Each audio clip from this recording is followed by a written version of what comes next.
Hello दोस्तों, स्वागत है आपका हमारे चैनल पर। सस्सी पुन्नू की कहानी भाग 3। तो चलते हैं कहानी की और वीडियो को करें सब्सक्राइब यदि कहानी अच्छी लगे।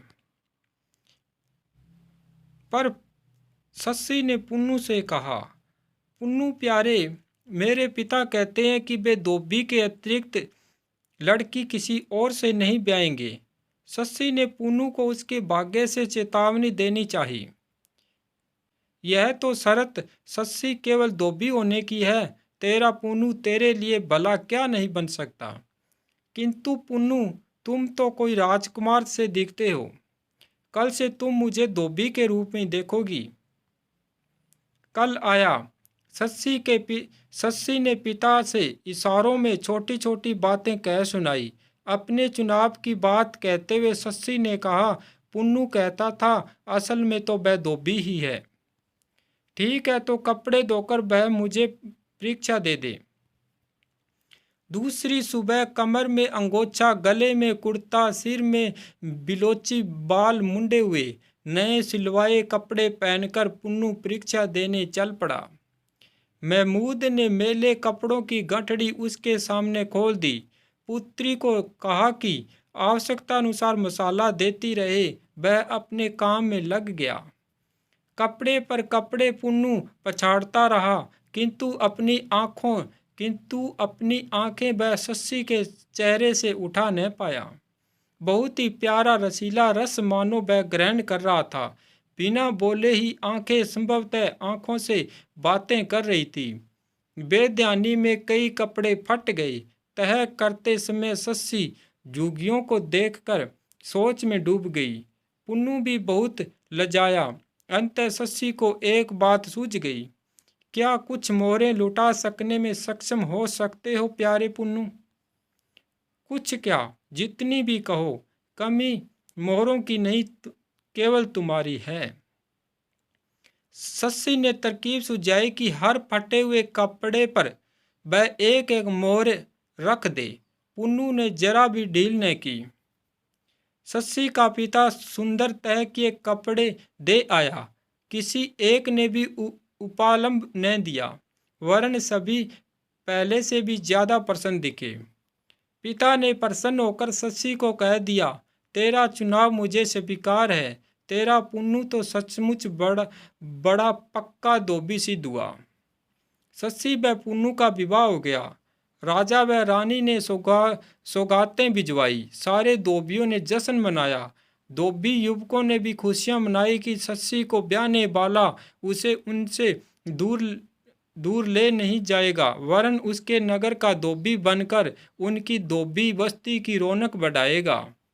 धोबी घाट, धोबी बस्ती, सस्सी का बाग व सस्सी का घर राजधानी में सौंदर्य की यात्रा बन गए थे। असली सौंदर्य व असली बड़पन की रौनक भी सुंदर हो जाती है।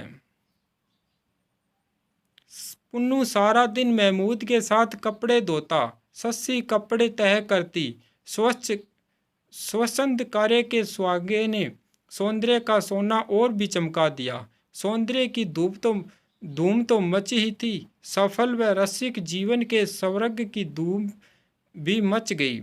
कई लोग अपनी बुझती ज्योति को ज्योतित करने के लिए उनके प्रकाशमान चेहरे देखने आज उठते। किंतु पुन्नू के अपने नगर कच्च मकरान में तो मानो शोक की लहर व्याप्त हो गई। माँ बाप दुखी व लज्जित हुए।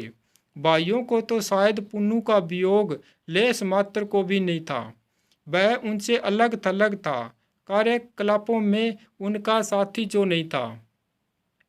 किंतु परिवार की बदनामी उन्हें चैन नहीं लेने दे रही थी, क्योंकि लोग कहते बड़ा राजकुमार धोबन से विवाह करके धोबी बन गया है। कई दूत माँ की ओर से बोर भिजवाए गए, जो यही उत्तर लाए, माँ तेरी याद मुझे भूलती नहीं, किंतु पिता के तख्त के योग्य मैं कभी भी नहीं था। मेरे योग्य भाई चिरंजीवी हो। मैं नहीं, सॉरी, बे यदि मुझे बुलाना चाहे तो भूल जाए। मैं इतना प्रसन्न हूँ कि किसी को भी बुला नहीं सकता। अपने वतन कच्च मकरान की याद मेरे कण कण में समाई हुई है। जिसकी धरती पर जन्म लेकर आज मैं फरिश्तों की ईर्ष्या का कारण बन गया हूँ। दूतों के द्वारा बात बनती न देख भाइयों ने योजना बना ली और पुन्नू को कहलवाया, तुम्हारी इच्छा पर हम स्वीकृति दे देंगे, किंतु हम एक बार अपने भाई को देखने के इच्छुक हैं। सस्सी फूली न समाई, उसके पुन्नू के भाई आएंगे, उसके राजकुमार देवर आएंगे। अपनी देवरानियों के लिए उसने उपहार इकट्ठे किए, अपना घर सजाया। पंबोर के धोबी आपे में नहीं समा रहे थे। राजसी अतिथियों ने आना था। अतिथि गृह में नहीं, उनकी धोबी बस्ती में रहेंगे। बस्ती की हर झोंपड़ी दुल्हन बन गई थी। पुन्नू ने उमर व तुमर भाइयों का काफिला आया। पुन्नू के उमर व तुमर भाइयों का काफिला आया। साथ ही आई श्वेत भूरी काली ऊँटनियाँ, उनके घुटनों पर सुनहरी गहने, गले में छलकती घंटियाँ, पीठ पर रेशम से कटे हुए नमदे आदि। साथ आए सुंदर सजीले बलोच, सौगातों से लदे फदे झोले, मेवों और फलों से भरी हुई टोकरियाँ। 4 दिन सस्सी के घर में जश्न होता रहा। गायकों ने आकर गीत गाए, बाटों ने नकलें की, सहेलियों ने गिद्धे नाचे गाए। उमर व तुमर की सखावत ने जो भी आया निहाल कर दिया। कच्च मकरानी की सुगंधियां सारे बंबोर में बिखर गई। भाइयों की भूखी, भाईचारे की इच्छुक सस्सी ने भाग भाग कर देवरों की खातिर की। देवरानियों की मनुहार पूछ कर ढोए ढुकाए, सास के लिए मोहरों के हार बनवाए, ससुर के लिए कपड़े दिए, पुन्नू की बहनों के लिए अलग अलग सौगातें गिनवाई। कल इन बलोचों को चले जाना है। आज की रात अंतिम मेहरमानदारी की है। सस्सी ने सच्चे इश्क के खेड़े की व उमर व तुमर ने शराब की छबिल ही लगा दी। हर व्यक्ति नाचा, जो भी पहले नाचा वह भी नहीं नाचा। नाचा जरूर पर सारे नाचे। किंतु 4 दिन एक श्वास में चढ़ती खुशियां थक गई थी।